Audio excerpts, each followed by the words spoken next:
Bonjour à tous. Nous vivons dans une époque très riche et en même temps l'une des époques où il y a beaucoup d'inégalités entre les riches et les pauvres.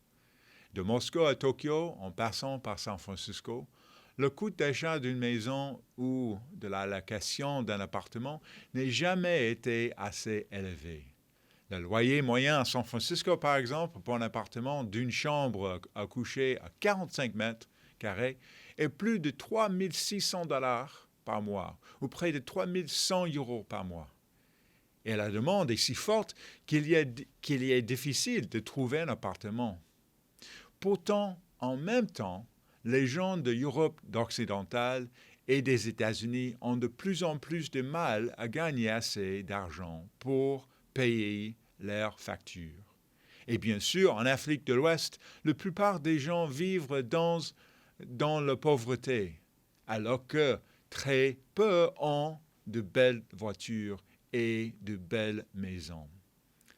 Lorsque la disparité salariale devient si grande que même la capacité de louer un appartement ou de payer ses soins de santé devient difficile pour les gens, alors l'envie et le ressentiment s'installent.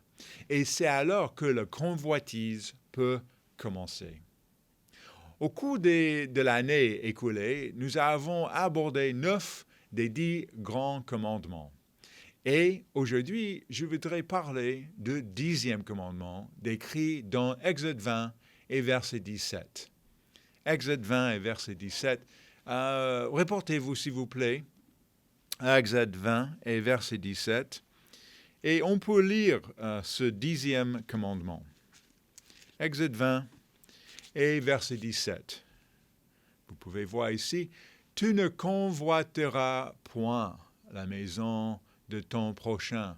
Tu ne convoiteras point la femme de ton prochain, ni son serviteur, ni sa servante, ni son bœuf, ni son âne, ni aucune chose qui appartient à ton prochain. » Le mot « convoitise » en hébreu signifie « désirer sincèrement » ou « avoir soif de » quelque chose.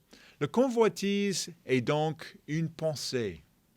C'est un état d'esprit. C'est une ligne qui est franchie lorsque notre soif pour quelque chose absorbe trop de notre énergie mentale et émotionnelle. Et comme nous le verrons, il s'agit d'élever quelque chose au point qu'elle devient une idole. Le fait de convoiter ou la convoitise n'est pas quelque chose dont on entend généralement beaucoup parler dans la société moderne. Nous entendons certainement parler beaucoup de meurtres comme dans un attaque terroriste. On entend parler d'adultère et de mensonges tout le temps, le vol ou bien sûr le vol. Mais le convoitise, franchement, pas autant que ça. Ceux qui veulent être optimistes quant à l'avenir et qui font preuve d'un certain esprit d'initiative se disent dans la vie, peut-être que je n'ai pas le moyen de me payer une paire de chaussures ou une voiture, une maison, des vacances, etc. Mais un jour, si je travaillais assez dur, je pourrais me le permettre. Donc, ce n'est pas vraiment convoiter, n'est-ce pas? Ce n'est pas un péché d'avoir des petits rêves. Nous devrions en avoir. D'autre part, et malheureusement pour beaucoup d'autres qui n'ont aucune opportunité économique, il y a parfois l'impression de ne jamais avoir assez. Et on peut se sentir oppressé de cela. Dans une certaine mesure, cela peut créer un manque de satisfaction et le sentiment qu'on vous doit quelque chose, que vous avez été laissé, le sentiment qu'on a le droit d'enfreindre la loi parce que c'est la seule façon de pouvoir profiter des choses dont les autres jouissent et que vous n'avez pas. Et certains ne considèrent pas cela comme de la convoitise, car pour eux, c'est juste une façon d'apporter un peu d'égalité dans le monde. Pour ceux qui ont beaucoup de chance financièrement, le fait de profiter des fruits de leur travail avec de belles choses est certainement quelque chose de raisonnable. Dieu bénit le travail acharné et la fidélité, et donc cela ne serait pas la convoitise, n'est-ce pas? Il semble donc que peu importe dans quelle catégorie des gens nous nous trouvons, nous avons tendance à ne pas considérer la convoitise comme un problème pour nous.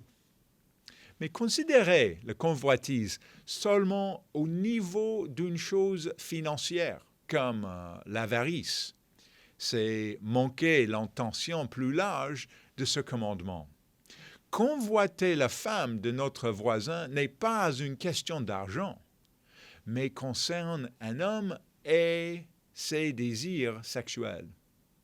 Quand le roi, par exemple, Achab, désirait le vin noble de Naboth, comme le rencontre l'histoire dans 1 Roi 21, il s'agissait d'argent. Le roi, l'Achab, en avait beaucoup. Il désirait ce terrain simplement parce que ce n'était plus pratique, car c'était le terrain juste à côté de ça. Quand nous désirons une promotion pour être en charge de quelque chose, ce n'est pas une question d'argent, mais peut-être que c'est à cause d'un trou dans notre cœur que nous pensons pour pouvoir combler, et un certain bonheur qui serait satisfait si nous pouvions seulement avoir cette chose ou être quelqu'un d'important. Il ne s'agit pas d'argent. Qu'il s'agisse d'une voiture de luxe ou d'un camion génial, de la promotion, de la position, de l'homme qui nous aimerons voir ou de la femme qui nous a rejetés. Notre convoitise nous mènera sur le chemin de la colère, de la dépression, d'anxiété et de désespoir et nous empêchera éventuellement de profiter de la vie éternelle. Donc aujourd'hui, je voudrais parler de quatre choses. Comment la Bible définit la convoitise. Deuxièmement, et comment les tendances économiques modernes sont très semblables à ce que nos ancêtres spirituels ont vécu. Troisièmement, ensuite, nous parlerons des conséquences de la convoitise et en particulier pourquoi la convoitise nous tuera comme le tabac peut nous tuer. Et finalement, le moyen d'obéir à ce 10e commandement est de combattre la convoitise. Voilà les 4 points. Donc, point numéro 1. Commençons par la façon dont la Bible définit la convoitise. Revenons à Colossiens 3 et verset 1. Colossiens 3 et verset 1, et lisez comment la Bible définit la convoitise. Donc, Colossiens 3. Colossiens 3 et verset 1. Oui. Colossiens 3 et verset 1. Si donc vous êtes ressuscités avec Christ, cherchez les choses d'en haut, où Christ est assis à la droite de Dieu. C'est notre avenir. C'est là que se trouvent les bonnes choses. C'est notre appel et c'est notre appel à être fils de Dieu, à connaître la paix, être satisfait et rempli de bien-être. Et notez maintenant le contraste avec le verset 5. Le verset 5 maintenant. Faites donc mourir ce qui, dans vos membres, est terrestre, la débauche, l'impureté, les passions, les mauvais désirs et la cupidité, qui est une idolâtrie. Le convoitise est une des choses que nous devons retirer de notre pensée. Et Paul assimilait le fait convoiter quelque chose à une forme d'adoration et la chose qui nous convoitons. Autrement dit, c'est une forme d'idolâtrie, la cupidité. Et il est donc intéressant de considérer, comme certains théologiens l'ont fait remarquer, que le premier et le dernier des 10 commandements ont tous deux traitent à mettre Dieu en premier dans notre vie. Nous ne devons pas avoir d'autres dieux devant la face de vrai Dieu, comme le dit le premier commandement, et nous ne devons pas poursuivre les choses par envie, parce que ce sera mettre ces choses en avant Dieu, comme si elles étaient une idole. Le mot pour cupidité, convoitise, ici en grec, signifie avidité, agression ou le désir d'avoir davantage. C'est pourquoi, lorsque nous désirons ardemment de l'argent, nous appelons cela l'avidité. Ou quand nous désirons trop de sexe, nous appelons cela la luxure. Lorsque nous désirons trop obtenir un avantage au travail ou en politique, nous appelons cela jeu de pouvoir. Quand nous désirons trop quelque chose que quelqu'un d'autre a, comme des meilleures circonstances de vie, leur santé ou ce sentiment de satisfaction qu'ils ont dans leurs yeux, mais que nous n'avons pas, nous appelons cela l'envie. Peu importe comment nous l'appelons, le convoitise est une question de priorité mal placée. Il s'agit de mettre nos désirs au premier plan. C'est l'antithèse de l'amour de Dieu et de l'amour de notre prochain. Reportez-vous, s'il vous plaît, à 1 Roi 21 et verset 1. J'ai déjà fait une référence à 1 Roi 21 et verset 1. Et on peut lire ici l'histoire de Naboth et Achab. Après ces choses, verset 1, après ces choses, ce qui arrivera, Naboth de Jezreel avait une vigne à Jezreel, à côté du palais d'Achab, roi de Samarie. Et Achab parla ainsi à Naboth, « Cède-moi ta vigne, pour que j'en fasse un jardin potager, car elle est tout près de ma maison.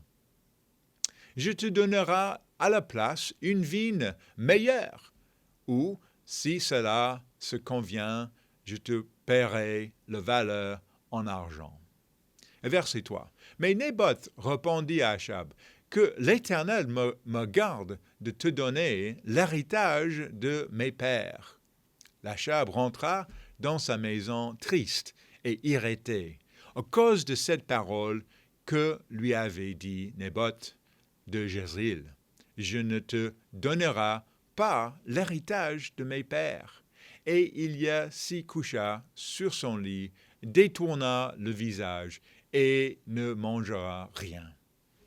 C'est une obsession, un désir incessant.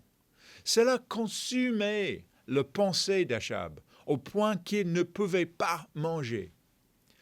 Le résultat était que son épouse, Jézabel, créait un plan pour que Naboth soit assassiné. Et au verset 16, on voit que Achab était d'accord avec ça. Et ce comportement, ainsi que d'autres similaires, ont finalement causé la chute du roi Achab. Reportez-vous, s'il vous plaît, à 2 Samuel 3. 2 Samuel 3, pour une autre histoire de convoitise. 2 Samuel 13. et verset 1 de Samuel 13. Et verset 1. Il dit, après cela, voici ce qu'arrivera. Absalom, fils de David, avait une sœur qui était belle et qui s'appelait Tamar. Et Amnon, fils de David, l'aima. Amnon était tourmenté jusqu'à se rendre malade à cause de Tamar, sa sœur, car elle était vierge. Et il paraissait difficile à Amnon de faire sur elle le moindre tentative. Il s'était rendu malade et il était dans la détresse car il ne pouvait pas avoir ce qu'il voulait. C'était illégal. Et les pensées mènent à l'action. Dans ce cas, cela a conduit son ami Jonadab à préparer un plan qui a conduit au viol de Tamar et en fin de compte à la mort d'Amnon. Reportez s'il vous plaît à Éphésiens 5 et verset 1. Éphésiens 5. Éphésiens 5 et verset 1, on peut continuer cette étude. Éphésiens 5 et verset 1. Devenez donc les imitateurs de Dieu, comme des enfants bien-aimés, et marchez dans l'amour et l'exemple de Christ, qui nous a aimés, et qui s'est livré lui-même à Dieu pour nous comme une offrande et un sacrifice de bonne odeur. Et notez maintenant au verset 3 que la débauche, ni aucune impureté, ni la cupidité, encore c'est une sorte de convoitise, ne soit pas même nommé parmi vous ainsi qu'il convient à des saints. Nous avons donc 2 lettres à 2 églises différentes à ce sujet. Et nous allons voir d'autres références. Donc, cela a dû être un problème sérieux dans l'Église et dans la société à l'époque. Pourrait-il y avoir un lien entre ces références à l'époque de la Bible et nous aujourd'hui? Voilà notre deuxième point. Ceci nous amène maintenant à discuter ce sujet, à savoir comment les tendances économiques modernes sont très similaires à celles que nos ancêtres spirituels ont connues. Un aspect clé de la convoitise est en fait l'avidité et le gain monétaire. Sur le site smithsonian.com se trouve un entretien, une interview avec Mike Duncan, auteur de L'orage avant l'orage, un livre qui s'appelle L'orage avant l'orage, le début de la fin pour la République romaine. L'entrevue est datée du 16 novembre 2017 et l'article s'intitulait « Avant la chute de la République romaine, l'inégalité des revenus et la xénophobie menacent ses fondements ». Le point crucial de l'interview est que l'un des grands facteurs qui ont contribué à la fin de la République de Rome en 44 avant Jésus-Christ est que l'inégalité des revenus avait beaucoup empiré et que ce même type d'inégalité des revenus se produit aujourd'hui dans le monde occidental en général. Pourquoi l'inégalité des revenus est-elle importante? Parce que lorsque nous voyons une grande richesse autour de nous, notre nature humaine est telle que nous voulons ce que les autres ont. Fondamentalement, ce que cela signifie, c'est que nous vivons au-dessus de nos moyens. Aussi grave que cela soit, les choses peuvent commencer à empirer quand on a l'impression que la personne qui s'enrichit le fait à nos dépenses ou sur notre dos. On a l'impression que la classe élite, les patrons s'enrichissent sur le dos des travailleurs, n'est-ce pas? Un exemple récent est celui de la société de covoiture Uber. Uber, c'est très connu, Uber. Uber a fait son premier appel public à l'épargne en juin. Cela signifie que les dirigeants d'Uber recevront littéralement des milliards de dollars de leurs actionnaires. Cependant, les chauffeurs d'Uber ne reçoivent pratiquement rien. C'est pourquoi les conducteurs d'Uber ont déclenché une grève mondiale en juin pour attirer l'attention sur l'énorme différence de salaire et l'injustice du système. En France, Blablacar se porte très bien et lorsque cette société sera cotée en bourse, de nombreux cadres gagneront beaucoup d'argent. Il y a probable qu'il y aura moins de différence de salaire par rapport aux États-Unis, mais il y aura quand même une grande différence. Et comme pour beaucoup de gens, il devient de plus en plus difficile de joindre les deux buts, nous pouvons devenir découragés, déprimés et dépassés.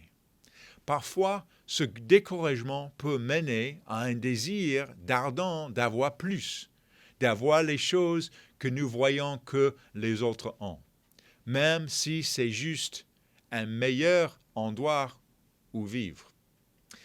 S'il ne s'agit que de joindre les deux buts, ce n'est pas des mauvaises en soi, mais souvent cette façon de penser nous amène à nous éloigner des conseils bibliques sur ce que nous devrions faire et à nous concentrer plutôt exclusivement sur ce que nous voulons. Alors, reportez-vous s'il vous plaît à Matthieu 22. Matthieu 22, verset 17, pour voir un exemple biblique de cette discussion. Matthieu 22 et verset 17 à 22.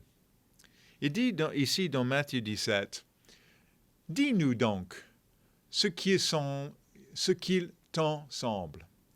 Est-ce qu'il permet ou non de payer le tribut à César? » Jésus, connaissant leur méchanceté, répondit, « Pourquoi me tentez-vous, hypocrite? Montrez-moi la monnaie avec laquelle on paye le tribut. » Et ils lui présentèrent un denier. Il leur demanda, « De qui porte qu'il s'affiche à l'inscription? » « De César, lui répondirent-ils. Alors il leur dit, « Rendez donc à César ce qui est à César, et à Dieu ce qui est à Dieu. » Étonnés de ce qu'ils entendaient, ils les quittèrent et s'en allèrent. Selon Mike Duncan, auteur de L'orage avant l'orage, comme j'ai déjà expliqué, le début de la fin pour la République romaine, ceux qui vivaient en Italie au 1er siècle gagnaient 2 fois plus que ceux qui vivaient en France. Ceux de Judée gagnaient 1,5 fois plus que ceux de France. Et cette inégalité des revenus a créé du ressentiment en Galles et en Judée parce que les gens savaient qu'ils payaient des impôts pour rendre les gens de Rome encore plus riches. Imaginez donc que vous êtes en Judée en voyant les Romains recouter vos impôts, sachant qu'ils sont plus riches que vous et qu'ils s'enrichissent à mesure que vous devenez plus pauvre. Imaginez, si l'on considère l'inégalité des revenus aujourd'hui, la France se classe 22e et les États-Unis 6e au niveau mondial pour l'inégalité des revenus. Donc, il y a encore plus d'inégalités aux États-Unis qu'en France, mais c'est la perception de cette inégalité qui cause la révolte. En effet, en France, aujourd'hui, nous voyons les gilets jaunes se révolter en voyant les riches qui s'enrichissent et des pauvres qui s'appauvrissent, et l'injustice que cela crée. Aujourd'hui, aux États-Unis, les 400 personnes les plus riches du pays ont une valeur financière nette correspondant à la valeur financière de plus de 150 millions des personnes les plus pauvres qui vivent aux États-Unis. Autrement dit, les 400 personnes les plus riches des États-Unis sont plus riches que plus de 50% de la population totale des États-Unis. Incroyable inégalité. C'est un problème sérieux aujourd'hui en France et aux États-Unis, et les pharisiens voulaient savoir ce que Jésus pensait à cet égard, à cette époque aussi. Il y a beaucoup de choses dans cette histoire que ferait tout un sermon, mais le point fondamental était qu'il fallait payer ses impôts malgré les inégalités. Ne vous fixez pas sur ces choses. Concentrez-vous sur ce qui est plus élevé et plus important, et Dieu s'occupera du reste. Ne vous inquiétez pas des inégalités et des injustices du monde. Placez votre confiance en Dieu. Suivez ce qu'il veut pour vous. Suivons le fil de cette idée alors que nous passons à notre troisième point. Troisième point. Quelles sont les conséquences de la cupidité ou la convoitise? Le parabole important sur ce sujet de la convoitise se trouve dans Luc 12. Luc 12 et versets 13 à 21.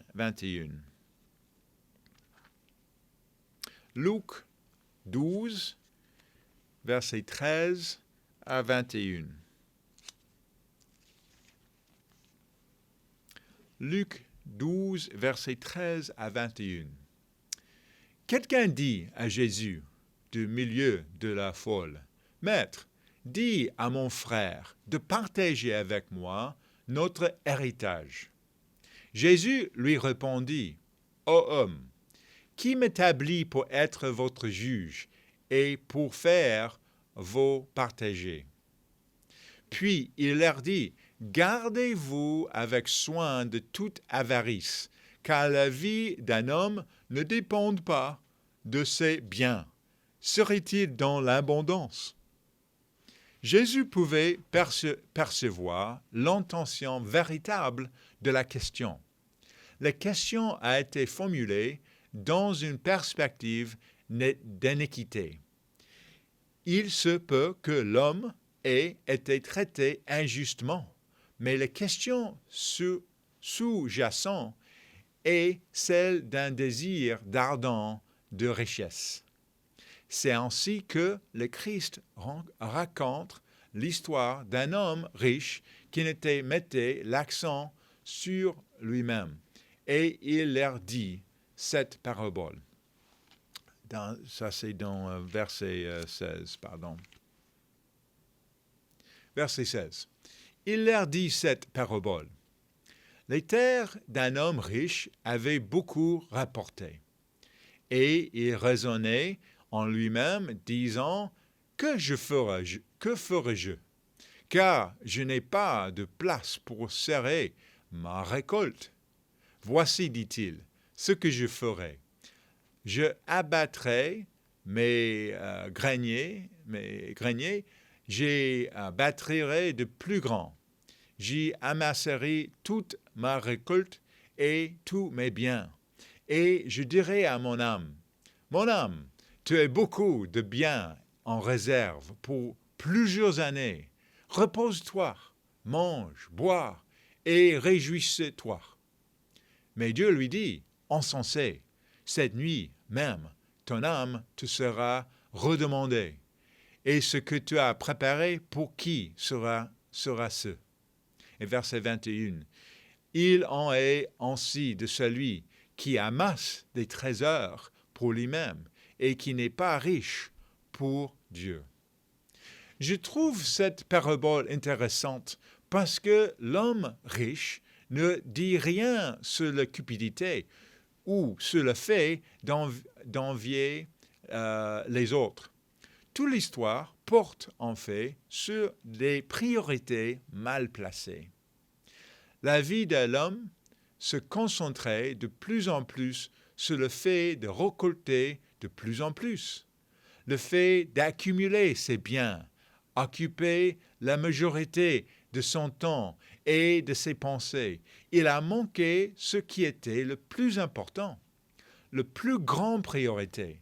La chose dans laquelle nous plaçons notre confiance n'est pas l'argent ou quelque chose que notre voisin possède qui est vraiment cool.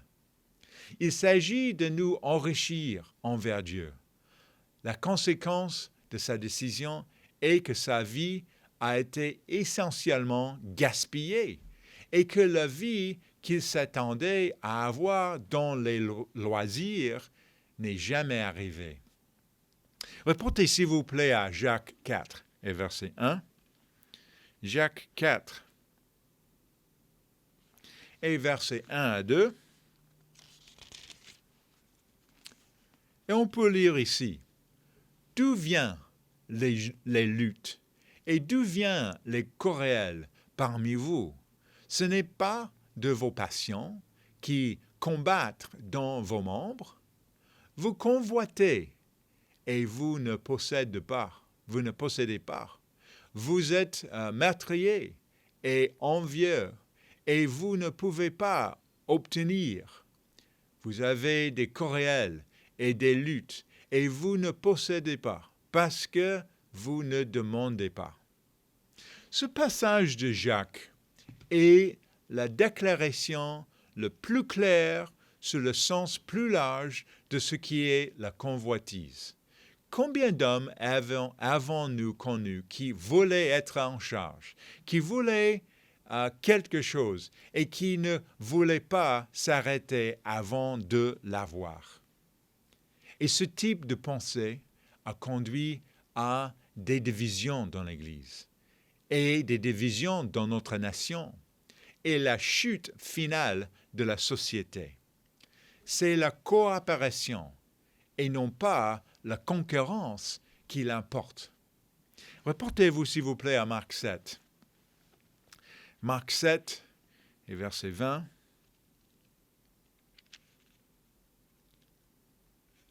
Marc 7 et verset 20 à 23.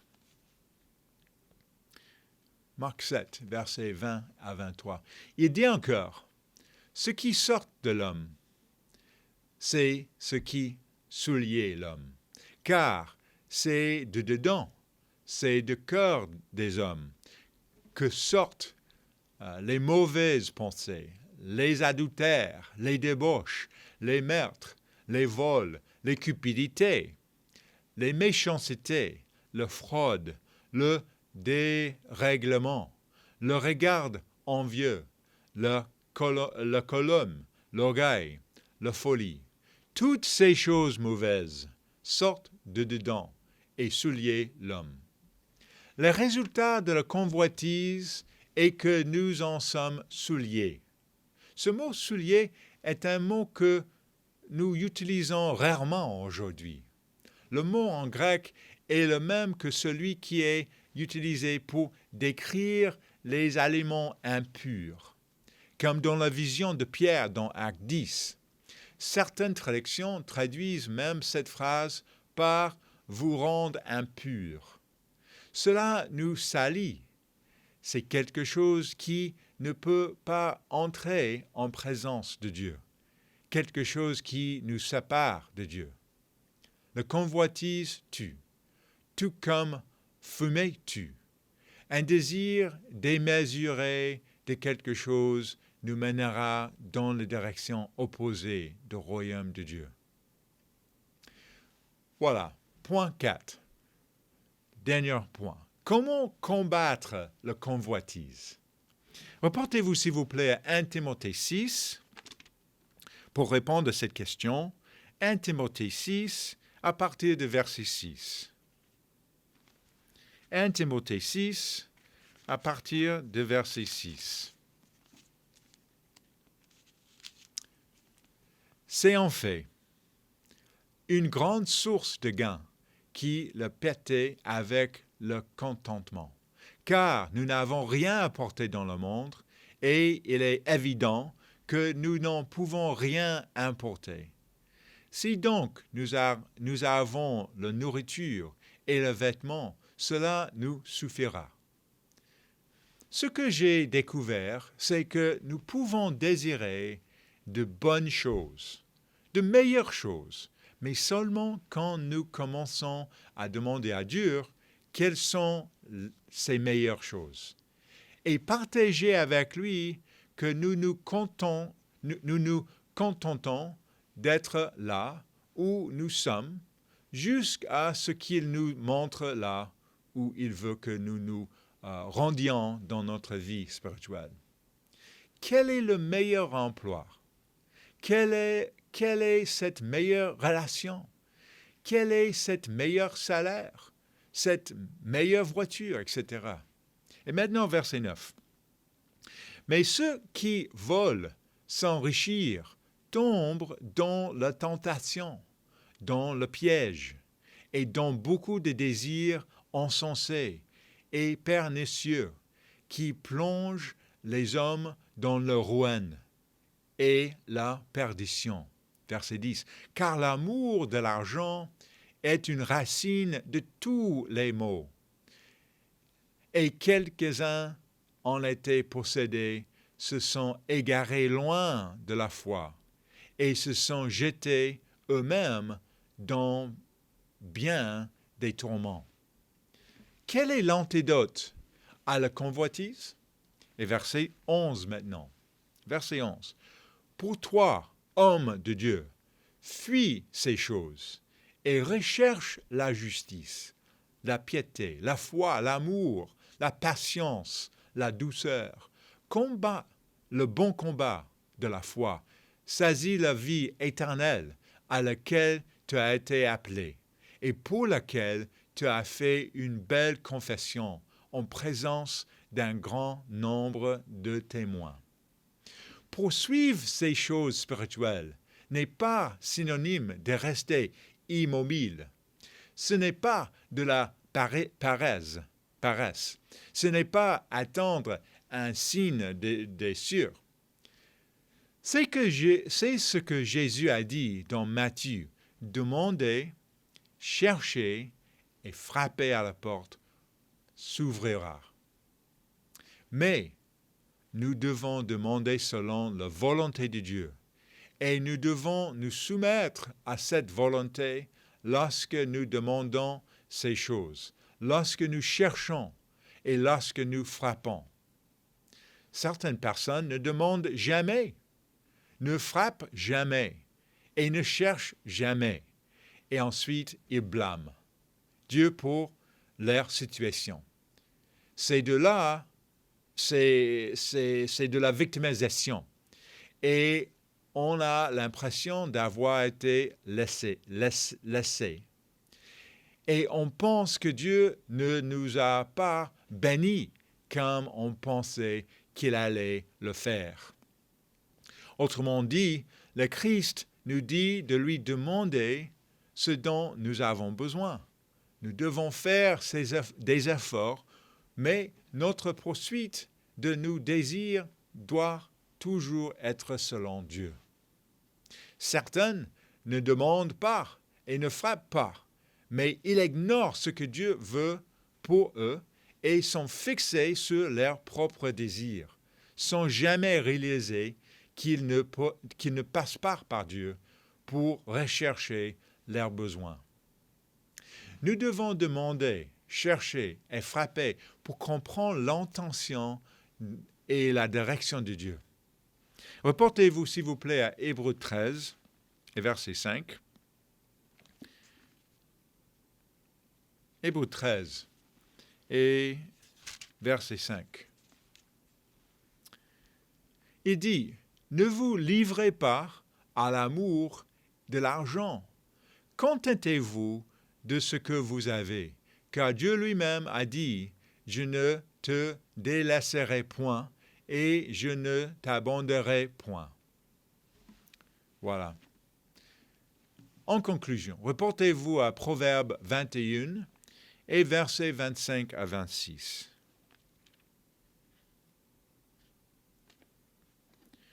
Proverbe 21 et versets 25 à 26. Les désirs de paresseux le tuent, parce que ses mains refusent de travailler. Tous les jours, il éprouve des désirs, mais les justes donnent par ses moines. La voie divine est celle de don. La voie de l'homme est celle qui consiste à prendre. La convoitise, c'est le désir démesuré d'obtenir.